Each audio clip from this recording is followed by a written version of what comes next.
सिंह की जीत हो चुकी है। रुपौली से निर्दलीय शंकर सिंह जीत चुके हैं। ये बड़ी खबर, जेडीयू के कलाधर मंडल की हार हो गई है और आरजेडी की बीमा भारती की करारी हार।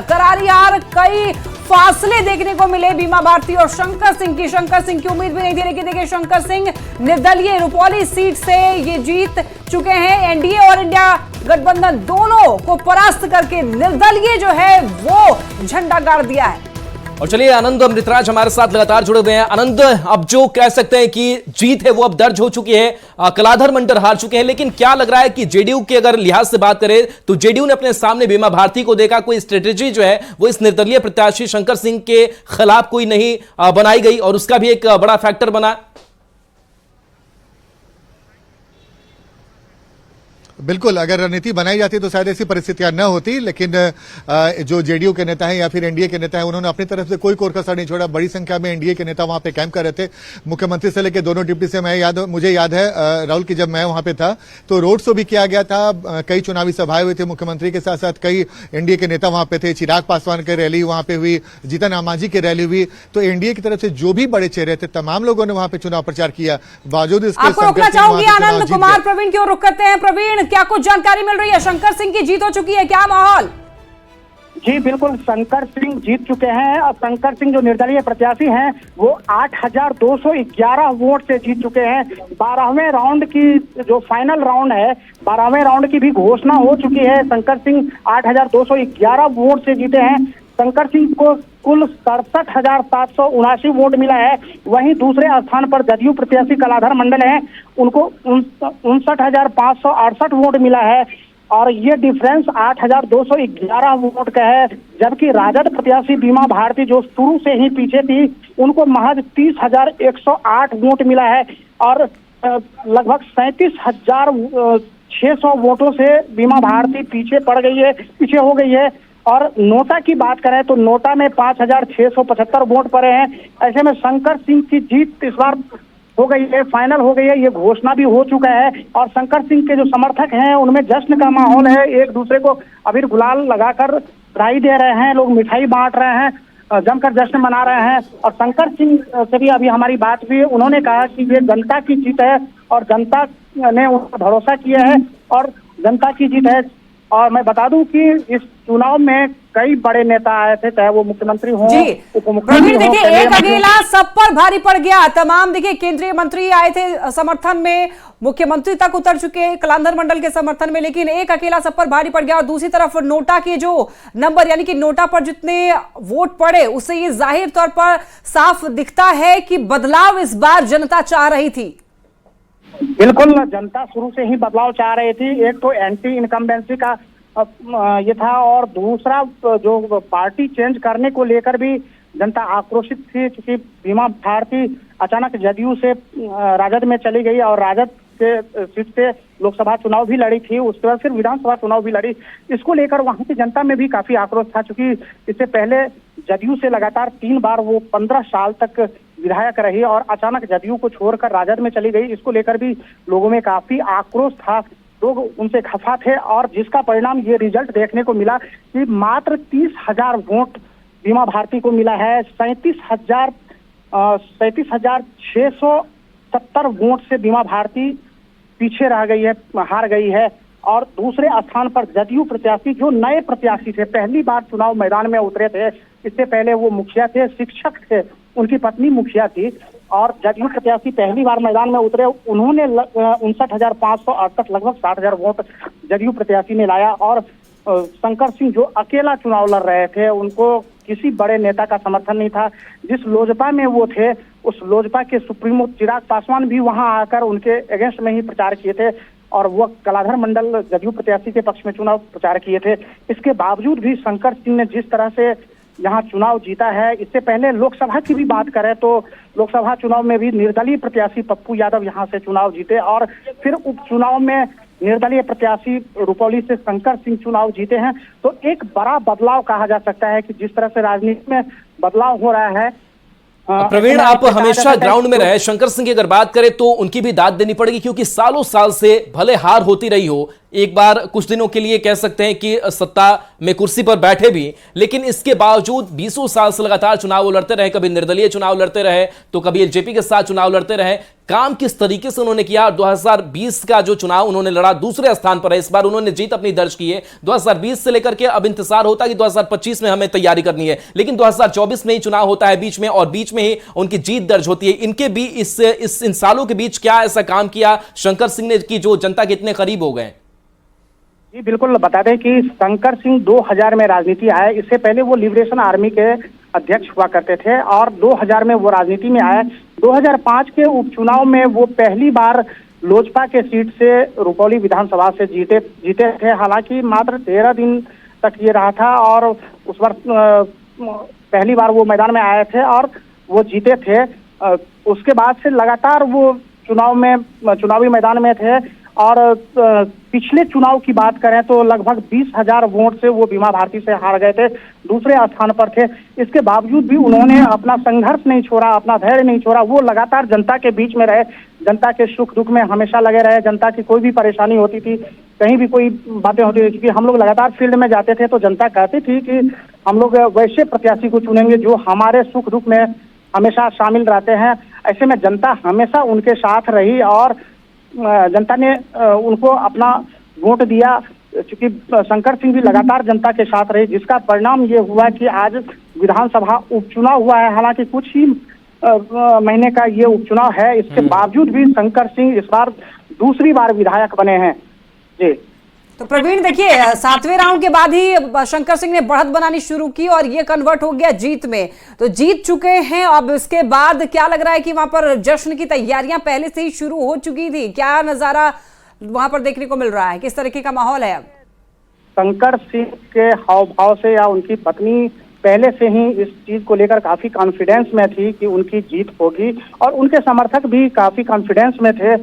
शुरुआती 6 राउंड तक जो मतगणना हुआ उसमें जदयू प्रत्याशी आगे रहे। हालांकि शंकर सिंह लगातार पीछे बने रहे और 7वें राउंड से शंकर सिंह आगे बढ़े और फिर वो कभी भी पीछे नहीं हुए और 12वां राउंड जो फाइनल राउंड रहा है, फाइनल राउंड में शंकर सिंह ने जीत हासिल की और 8,211 वोट से शंकर सिंह चुनाव जीत चुके हैं। लगातार वो बढ़त अपना बनाए हुए थे और फाइनल राउंड में उनकी जीत की घोषणा हो चुकी है, जीत पर मुहर। बिल्कुल, तो शंकर सिंह ने अपनी जीत जो है वो दर्ज की है, निर्दलीय के तौर पर उन्होंने जीत अपनी दर्ज कर ली। आनंद अमृतराज हमारे साथ लगातार जुड़े हुए हैं। आनंद, अगर बात करें इस जीत की और इस जीत के पीछे की जातीय समीकरण की, तो जो जातीय समीकरण जेडीयू के साथ था, क्या वो बिखरा? वो जिस जुगता जाति की अगर बात कर रहे थे वो उनके साथ था, वो भी बिखरा और वो शंकर सिंह के साथ गया?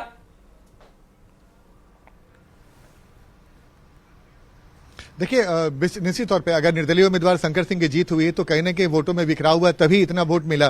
पिछले बार 41,000 वोट लाए थे शंकर सिंह और इस बार लगभग 67,000 से ज्यादा वोट लेके आए हैं। तो ये जो मार्जिन है कहीं न कहीं एनडीए के वोट बैंक में सेंध लगी है, तभी उनकी जीत हासिल हुई है।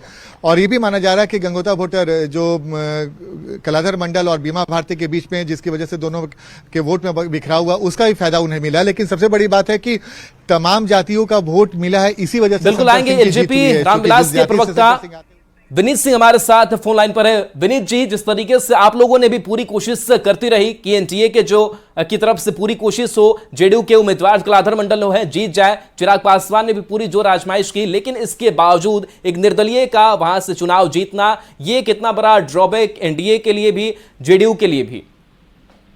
देखिए, ऐसा है कि लोकतंत्र में जनमत जो होता है वो सर्वोपरि होता है। हाँ, हमारे नेता वहां गए थे, एनडीए के शीर्ष नेता वहां पहुंचे थे, लेकिन जनता ने जो अपना निर्णय दिया, मुझे लगता है वो सिरोधार्य है और हर किसी को स्वीकार करना चाहिए। जहां तक हमारी बात है कि हमारे पार्टी से निकल के निर्दलीय चुनाव लड़ा था उन्होंने, तो देखिए हम गठबंधन धर्म में हमारी कुछ मजबूरियां रहती हैं, कुछ गठबंधन धर्म की मर्यादाएं रहती हैं, उसका हम पालन कर रहे थे, लेकिन फिर भी अगर वो चुनाव जीते तो उसको बधाई है।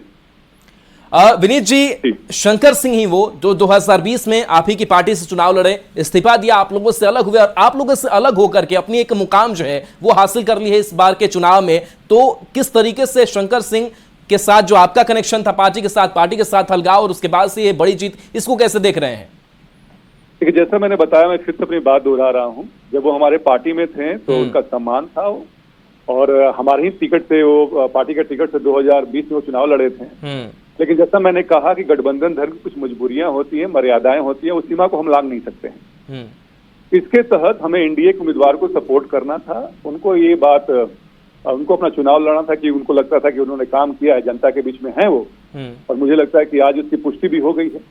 तो एक बार फिर से हमें बधाई देना चाहिए और हम खुश हैं। तो आप गठबंधन धर्म की बात करें कि हमें निभाना पड़ा, क्या ये हमदर्दी थोड़ी सी विनीत सिंह के लिए आप लोगों की भी रही, या फिर फील गुड महसूस कर रहे हैं कि विनीत सिंह चलिए जीत गए, हमारे साथ कभी हुआ करते थे?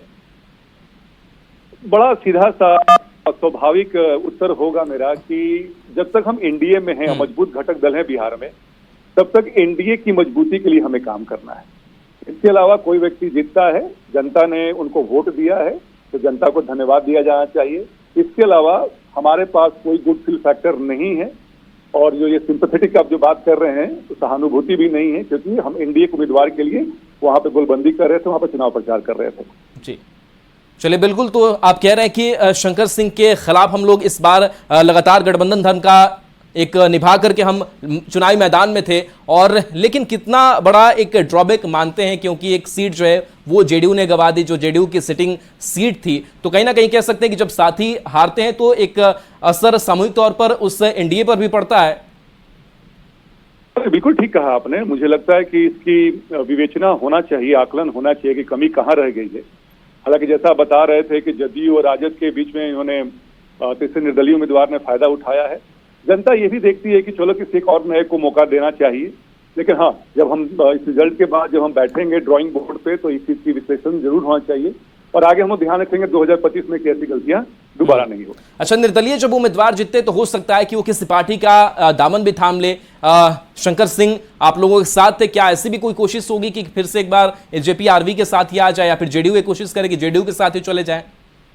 देखिए, भविष्य के बारे में टिप्पणी करना मुझे लगता है कि राजनीति में उचित नहीं होता है। वो उनका मन है, वो जहां जहां चाहें, या निर्दलीय ही बने रहना चाहिए, सब उनका निर्णय होगा, और हर निर्णय में हमें लगता है कि जनता ने उनको चुन लिया है तो उनका स्वागत होना चाहिए। चलिए, शुक्रिया विनीत जी हमारे साथ जुड़ने के लिए। तो एलजेपीआरवी के प्रवक्ता थे, और शंकर सिंह जो है वो निर्दलीय के तौर पर अपनी जीत जो है वो दर्ज कर चुके हैं। आनंद हमारे साथ लगातार जुड़े हुए हैं। आनंद, आप जेडीयू की अगर बात करें तो जेडीयू के लिए ये कितना बड़ा कह सकते हैं कि एक झटका का है, क्योंकि हालांकि चुनाव अब नजदीक आने हैं तो कहीं ना कहीं कह सकते हैं कि एक असर जो है वो जरूर पड़ जाता है कि अब जब आप लोकसभा चुनाव है वो भी हार जाते हैं, विधानसभा का उपचुनाव होता है वो भी हार जाते हैं, 2025 का अब विधानसभा मुख्य जो चुनाव है वो सामने आने वाला है। तो क्या लग रहा है कि इसका असर जो है वो 2025 में दिखेगा? देखिए, 2025 में अभी वक्त है राहुल, लेकिन इंटरेस्टिंग ये है कि आपने 3 लोगों का बयान सुनाया। विजय सिन्हा कुछ देर पहले बोल रहे थे कि निर्दलीय उम्मीदवार का झुकाव जेडीयू के एनडीए की तरफ था पहले से। दूसरी तरफ है कि विनीत सिंह कह रहे हैं कि उन्हें बधाई हो, और अगर एनडीए की तरफ से एक तरीके से उन्होंने इशारों में इशारा भी कर दिया कि एनडीए की तरफ आ भी सकते हैं। दूसरी महत्वपूर्ण बात कि आपसे कुछ देर पहले मदन सहनी कह रहे थे कि वो एनडीए के नाम पे वोट उन्होंने मांगा है तो एनडीए में भी आ सकते हैं।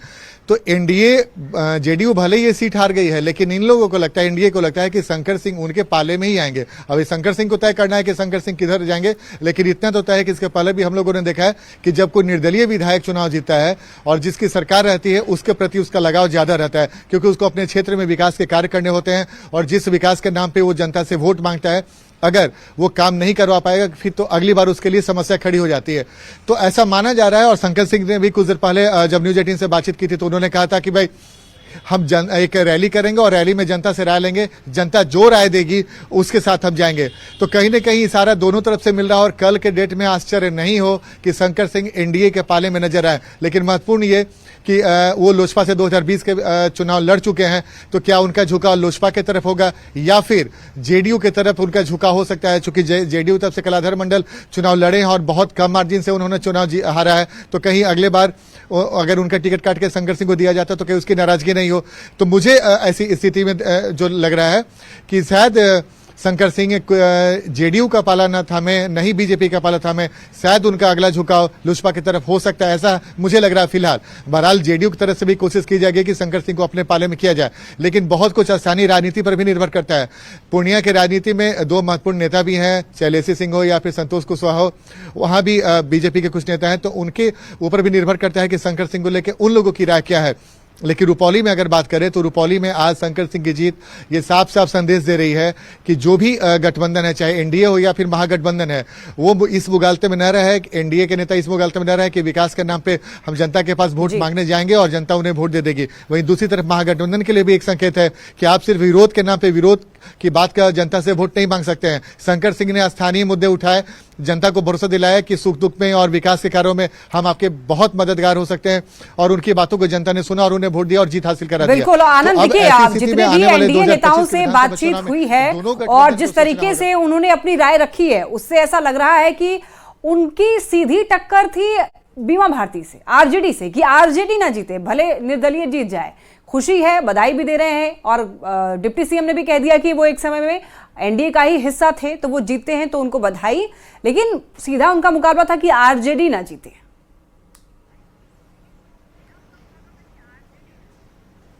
बिल्कुल, देखिए अब इतना तो साफ है ना कि आरजेडी न जीते, इसको लेकर तमाम कवायद की गई, निर्दलीय उम्मीदवार की जीत हो गई। और सबसे बड़ी बात है कि मैंने आपको बताने की कोशिश की है कि कलाधर मंडल जो चुनाव लड़े हैं, उन्होंने भी अच्छा खासा वोट हासिल किया और लगभग 8200 वोट से वो हार गए।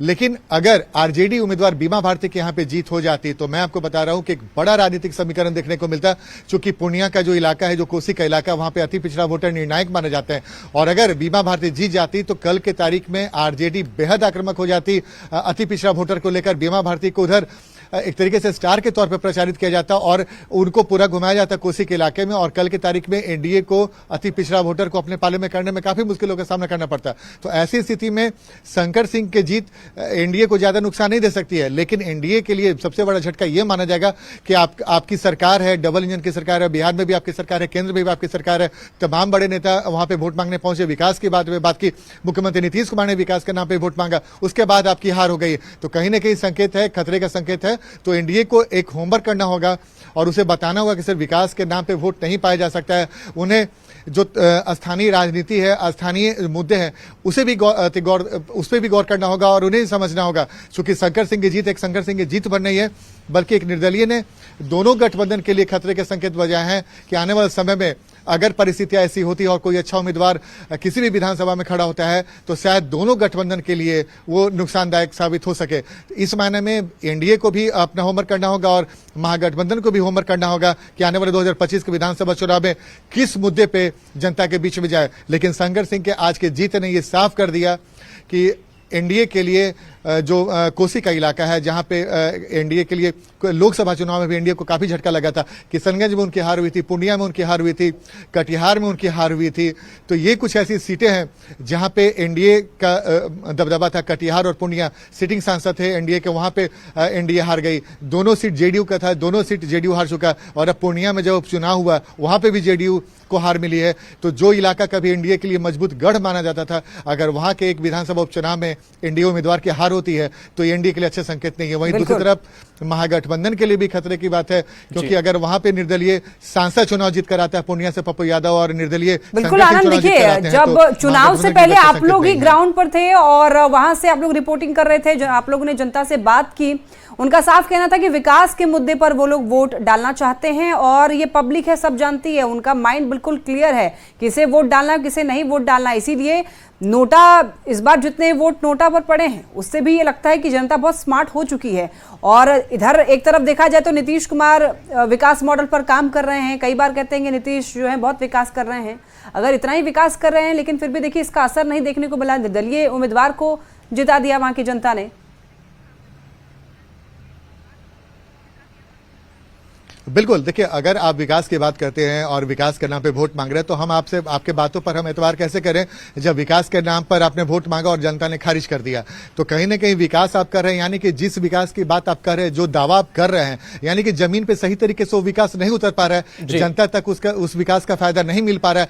इस वजह से मैंने आपको बताया कि नई रणनीति बनानी होगी राहुल, और नई रणनीति बनानी होगी इस महीने में भी। चलिए, बिल्कुल आनंद आपके पास आएंगे। तो देखिए, शंकर सिंह ने निर्दलीय के तौर पर अपनी जो जीत है वो दर्ज इस रुपौली विधानसभा उपचुनाव में कर लिए। करारी जो शिकस्त है वो इस बार आरजेडी को मिली है, यानी कि तीसरे स्थान पर बीमा भारती इस बार रही। और बीमा भारती की अगर बात करें तो लोकसभा चुनाव में भी जब चुनाव का रिजल्ट सामने आया तो उस वक्त भी करीब 26 से 27 हजार वोट, और इस बार भी उसी के आसपास इनको वोट जो है वो मिले हैं। और इस जीत के बाद से जश्न भी है, और जीत के बाद से क्या तस्वीर सामने आई है, जायजा लिया है संवाददाता कुमार प्रवीण ने। पूर्णिया के रुपौली विधानसभा उपचुनाव की घोषणा हो चुकी है और निर्दलीय प्रत्याशी शंकर सिंह चुनाव जीत चुके हैं। निर्दलीय प्रत्याशी शंकर सिंह 8,211 वोट से जीते हैं। निर्दलीय प्रत्याशी को कुल 67,779 वोट मिला है, जबकि दूसरे स्थान पर जदयू प्रत्याशी हैं जिन्हें 59,568 वोट मिला है। वहीं पूर्व विधायक जो राजद से चुनाव लड़ रही थी बीमा भारती, उनको मात्र 30,108 वोट मिला है। लगभग 37,670 वोट से बीमा भारती चुनाव हार चुकी है और तीसरे स्थान पर रही है, जबकि बीमा भारती के पक्ष में पप्पू यादव जो यहाँ के सांसद हैं उन्होंने भी समर्थन दिया था। इसके अलावा जो नेता प्रतिपक्ष हैं तेजस्वी यादव, इसके अलावा कई बड़े नेता यहाँ पर आए थे, उन्होंने प्रचार किया था। अगर एनडीए की बात करें तो एनडीए प्रत्याशी कलाधर मंडल जो पहली बार चुनाव मैदान में आए हैं इस बार, और उनके पक्ष में स्वयं मुख्यमंत्री नीतीश कुमार, चिराग पासवान केंद्रीय मंत्री और जीतन राम मांझी के अलावे दोनों डिप्टी सीएम, कई बड़े मंत्री लगातार चुनाव प्रचार किए, कैंप किए वहां पर। इसके बावजूद भी जदयू प्रत्याशी चुनाव हार गए। कहीं ना कहीं जो एंटी इनकम्बेंसी होती है उसका प्रभाव देखने को मिला, और इस बार जो निर्दलीय प्रत्याशी हैं, निर्दलीय प्रत्याशी शंकर सिंह चुनाव जीत गए हैं। वहीं लोकसभा की भी बात करें तो इस बार लोकसभा में भी निर्दलीय प्रत्याशी पप्पू यादव यहां से चुनाव जीते। ऐसे में जिस तरह से राजनीति करवट बदल रही है, ऐसे में ये कहा जा सकता है कि अब जो दलीय प्रत्याशी हैं उनके लिए जनता एक सबक दे रही है कि वो या तो क्षेत्र में लगातार रहे, जनता से जुड़े रहे, नहीं तो उन्हें खामियाजा भुगतना पड़ेगा। और शंकर सिंह लगातार क्षेत्र में रहे, जिसका परिणाम ये हुआ कि आज निर्दलीय होने के बावजूद, अकेले चुनाव मैदान में होने के बावजूद वह 8,211 वोट से चुनाव जीत चुके हैं। कुमार प्रवीण, न्यूज 18 पूर्णिया। और आनंद हमारे साथ जुड़े हुए न्यूज 18 संवाददाता। आनंद, सिटिंग सीट जो थी वो जेडीयू की थी, ये रुपौली, लेकिन अगर आरजेडी की अगर बात करें तो आरजेडी के पास होने के लिए बहुत कुछ नहीं था इस सीट को लेकर के। लेकिन खास करके बीमा भारती की अगर बात करें, जिनकी महत्वाकांक्षा के लोकसभा चुनाव के लिए उन्होंने पार्टी बदल दिया, विधानसभा चुनाव में उतर गई, और विधानसभा चुनाव में भी हार के बावजूद भी आरजेडी उन पर भरोसा जताया, लेकिन इसके बावजूद भी उनकी करारी हार जो है, करारी शिकस्त हुई, और वोट भी कितने कम मिले। कभी लोकसभा चुनाव में 26 से 27 हजार और 30 हजार के आसपास उनका जो वोट है वो अटक के रह जाता है। लेकिन इन सब के बीच अब बीमा भारती की आगे की जो सियासत है वो किस तरीके की नजर आती है? अवधेश मंडल वैसे ही फंसे हुए हैं। देखिए, निश्चित तौर पे अवधेश मंडल फंसे हुए हैं, बीमा भारती के बेटे पर भी वारंट इशू है, तो जाहिर सी बात है बीमा भारती के लिए राह आसान नहीं है। वो विधायक थी, आराम से सत्ताधारी दल के साथ थी, लेकिन उन्होंने अंतिम समय पाला बदला, लोकसभा चुनाव लड़ी और वहां भी हार गई, और विधायक से वो उन्होंने इस्तीफा दे दिया था, अब चुनाव हार गई। तो इस उपचुनाव में सबसे ज्यादा नुकसान अगर किसी को हुआ है तो वो बीमा भारती, जो विधायक 5 बार विधायक रह चुका हो जिस विधानसभा से, अगर वहां पे सिर्फ हार ही नहीं मिला बल्कि तीसरे नंबर पर चले गए तो उनके साख पे भी बड़े सवाल खड़े हो गए। अगली बार पार्टी उन्हें टिकट देगी या नहीं देगी, यह भी सबसे बड़ा सवाल है, क्योंकि लोकसभा चुनाव में आप जमानत जब्त करा चुकी हैं, दूसरी तरफ विधानसभा चुनाव में आप तीसरे नंबर पर चली गई, 30,000 से कम वोट आपको मिला है। तो ऐसी स्थिति में बीमा भारती अगली बार 2025 के विधानसभा चुनाव में जब टिकट मांगने जाएंगी तो उसकी दावेदारी कितनी मजबूत होगी, यह दिलचस्प होगा। लेकिन सबसे बड़ी बात है कि नीतीश कुमार भी जब चुनाव प्रचार करने गए थे तो उन्होंने बीमा भारती के बारे में बोला कि उसे बोलना भी नहीं आता था, पढ़ना भी नहीं आता था। मैंने उसे बजाबते बावजूद इसके विधायक बनाया, उसे मंत्री बनाया। उन्होंने उदाहरण भी दिया कि उसे देखकर भी पढ़ना नहीं आता तो हमने 4-5 मंत्री को एक साथ शपथ करा के उसका शपथ कराया। तो ऐसे में बीमा भारती के लिए रियल में बहुत बड़ा झटका है कि वो जेडीयू के साथ आराम से विधायक के तौर पे थी, लेकिन अंतिम समय में वो महागठबंधन के साथ गई और लोकसभा का उम्मीदवार बनी, लेकिन वहां भी हार मिल गया। अब आगे का उनका फैसला क्या होगा, अगला कदम क्या होगा, देखना दिलचस्प होगा। लेकिन आरजेडी के लिए उन पर दांव लगाना इतना आसान भी नहीं होगा। बहरहाल जो भी हो, तेजस्वी यादव के बहुत करीब, लालू यादव के बहुत करीब मानी जाती है बीमा भारती। तो आने वाले विधानसभा चुनाव में क्या रहेगा पार्टी का रुख, ये तो आरजेडी बता सकती है। लेकिन अभी के हिसाब से अगर देखें तो बीमा भारती के लिए एक बहुत बड़ा झटका है। वो इस झटके से कैसे उभरेंगे ये देखना दिलचस्प होगा। पप्पू यादव ने भी उन्हें समर्थन दिया था, बावजूद इसके उनकी हार हुई है। तेजस्वी यादव भी चुनाव के ठीक एक दिन पहले पहुंचे थे, उन्होंने भी चुनाव प्रचार किया, उनके लिए रैली भी की, लेकिन बावजूद इसके वो हार गई। तो यानी कि साफ है कि रुपौली की जनता शायद उनके खिलाफ मन बना लिया था, इसी वजह से उपचुनाव में भी उन्हें शिकस्त का सामना करना पड़ा और लोकसभा चुनाव में भी हार गई। तो बीमा भारती का अगला कदम क्या होगा, आने वाले समय उनकी राजनीति क्या होगी। उनके पति पर भी मामले चल रहे हैं, वो भी फरार बताए जा रहे हैं।